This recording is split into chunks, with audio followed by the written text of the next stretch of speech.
innovative solutions here. The follow-up video on one I did with Survivor Johnny on how to make a hobo stove out of a coffee can, and we're going to do a little burn test. Wasn't able to make it out to his house, but we thought, hey, why don't we go in the back of the parking lot and test it out. So the wind's kind of swirling. You should be able to see how much smoke this puts off. So one of the cool things that Johnny's about to point out here, you should have in your kit, whether you're going camping or some kind of bug out bag, is you're going to want to have hand sanitizer. Makes a great fuel starter. It's also great for just cleaning, and your first aid kit. So, all right, take it away. All right. Okay. Now these are a little smoky when they first start.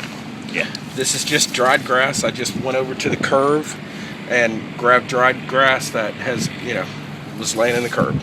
Okay. All right. It is windy. When you're getting sticks, yeah, it's pretty windy out here. When you're getting sticks, do a brake test. See how that snaps? That is what you want for kindling. All right. I like to take tree bark as a good source of kindling as well.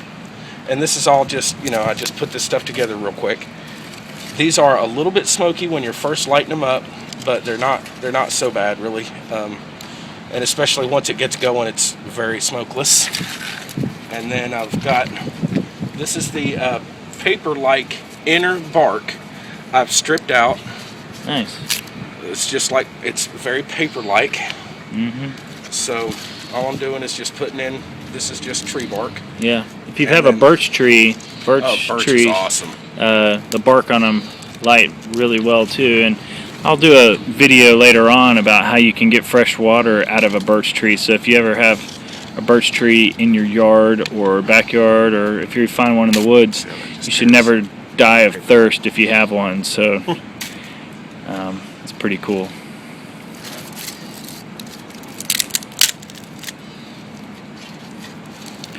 The more you know, the less you carry. Yep, and failing to plan is planning to fail. So, I'm just breaking the stuff up. Okay. Yep. Okay.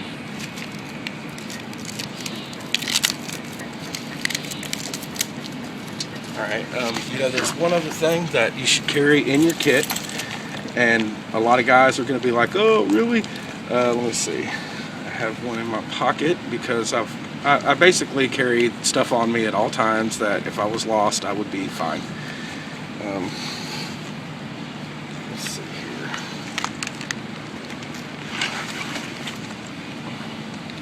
And here we go. Guys are not going to really recognize this, but this is a girl's tampon. Yeah. It's wrapped in plastic. It stays pretty well waterproof. And the best thing is, it's cotton. Yeah. So cotton takes just a spark to light. It's real windy out here. If you had some Vaseline too, you could dip it in Vaseline. Makes a good fire starter. It's funny, I actually used tampons when I went deer hunting and just dip them in the deer pee, and you can, with the strings, you can tie them on to a limb. So that was something that I saw a guy use one time and used it myself. So sit down here. Put in some, just all this is a stick that I split up with my knife.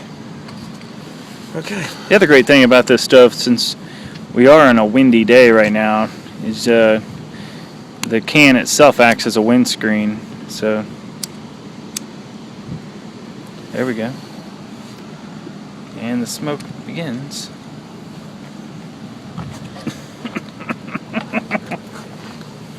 It'll be smoky while the dried grasses burn off. Yeah. But as you can see, it's not that smoky. No. And you saw with just a little squirt of this. Now make sure that your hand sanitizer says on the warnings that it's flammable. Yeah. You want to... Because not all hand sanitizer is flammable. See, this is what, 62% ethyl alcohol, I think. That's what it says. Yep. So... Yep. And on the warning it says flammable. Yeah. That's important. Now this, if you get a cut, you can disinfect. You can, this is multi-use. As you can see, the Thing's going great. Very little smoke. We'll just let that burn to white ash. And by the way, I didn't use the cotton. No. I was just, here's an example of how flammable cotton is. Oh yeah. Now, you could set your cook pot directly on the top of that. These holes let it breathe enough that it won't choke it out. You could add fuel through this hole if you wanted to. Or you could just pick up the cook pot, throw in more sticks, and set it back down. Either way. I don't like my fuel to be added from the bottom. I like it to come in on top of the fire. Right. Man, this stuff is great fire starter. I don't know that I really needed it with the dried grasses, but Yeah. why not? Still, it's a great demonstration. A lot of people don't realize that you can use hand sanitizer as a great fire starter. So I actually used it at the house, put it on the end of a spoon, and used it to light candles because I couldn't find my matches in the house. So Boy, that thing's putting off a lot of heat. yeah, I can feel it from here. But for all the Boy Scouts out there, this would be great to learn. So Now we can sit and watch it burn, yeah. but you know it's going to burn for a long time. And as you can see, there's very little smoke. Of course, you want to be careful handling this. Don't touch it right now. Don't touch it right now. So, warning. Number one. Contents are very hot. It contains fire. If you're a child and you're watching this video, make sure you have adults or parent supervision. While you're doing this. You could just add that right in there if you wanted to. Yeah. Very simple. Simple. So you want some kind of tongs or something if you're picking up the can while it's still hot. Your trusty multi-tool works great Yeah, for that. you can pick them up pretty cheap. I'll put a link in the description to a multi-tool, one like Survivor Johnny uses. I think his is a Gerber. Yep. Gerber name brand. Now I carry magnets on mine because magnets are incredibly useful to have with Sure. you.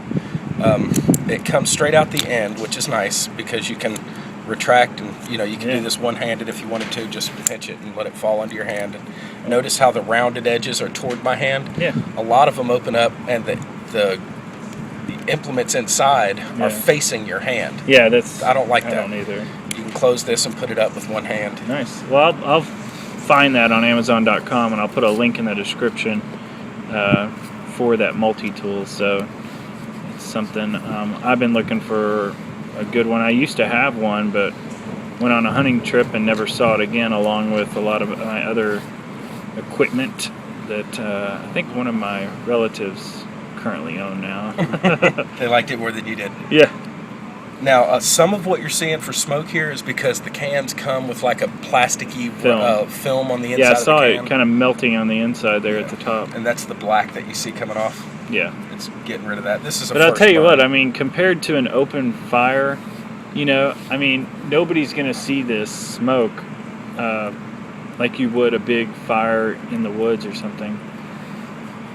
Plus, and this really, is a lot easier to set a pot on. Yeah, I mean, you could water, even, I'm trying to think, it's like a rocket stove, but you could actually dig a hole in the ground and put this in the ground. You could. To even conceal it even more. There's something called a Dakota stove where you just build a little earth mound. Yeah. And you pack it real tight, and then you dig a hole straight down the middle like a volcano. Yeah. And you dig a hole straight into the side of it. Yeah. And then you burn your fire down in the volcano, feeding your fuel in from the side, and you can cook on that. So. And that's something you can do that without being able to find any cans. Yeah. That's a good one to know. Yeah. And it conceals your fire, conceals your traces, flame, your flame. I mean, you wouldn't even know. I saw a video of another user who did a Dakota fire, and it was pretty cool. So I hope to do one of those when I take my family camping in the next few weeks. So, of course, starting a fire, there's a lot of people that literally will try to start a fire with cut logs. It's like, are you serious? Kindling is so important. Always start with the smallest, most flammable thing, and then twigs on top of that, and then sticks on top of that, and then bigger sticks, and work your way up to the log. Don't just try to pour gasoline on a log. It's not good. Yeah. I guess we're popular today. We get a flyover and a drive-by. Now that'll actually burn to nothing but white ash Yeah. And white ash has got some uses, you know. It does. And then right you can now, use it as a bug deterrent for fertilizer stuff, like a natural organic. What do you call it? Pesticide, I guess you could say. I've seen people do it and put it in there. I think you can mix it with water and it makes like a paste, and then you can rub that on your skin to keep mosquitoes off, like you said. Now, if you look in there right now, the wood, if I were to dump this out into something and choke off the air, that wood would be charcoal, because if it choked off the air, see how the black wood? Yeah. That's actually charcoal. Now this will actually burn to white ash to where there's nothing left in it.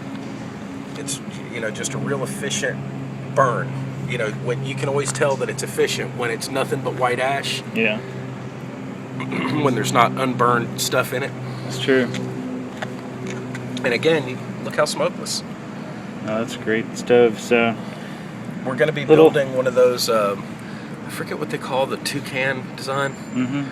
We're going to build one of those wood gasifier, I guess they call it. Okay. We'll build one of those. I've been wanting to try it out anyway. They're pretty simple. They look complicated, but they're pretty simple. Cool. Well, I hope you enjoyed the video. So here's a little burn test of the Hobo stove that we did the other day. So now you have a little bit of proof of how efficient it is. And smokeless. And smokeless. So please make sure you like, favorite, subscribe, and if you can comment on the video, I'll reply back as soon as possible. Thanks for watching.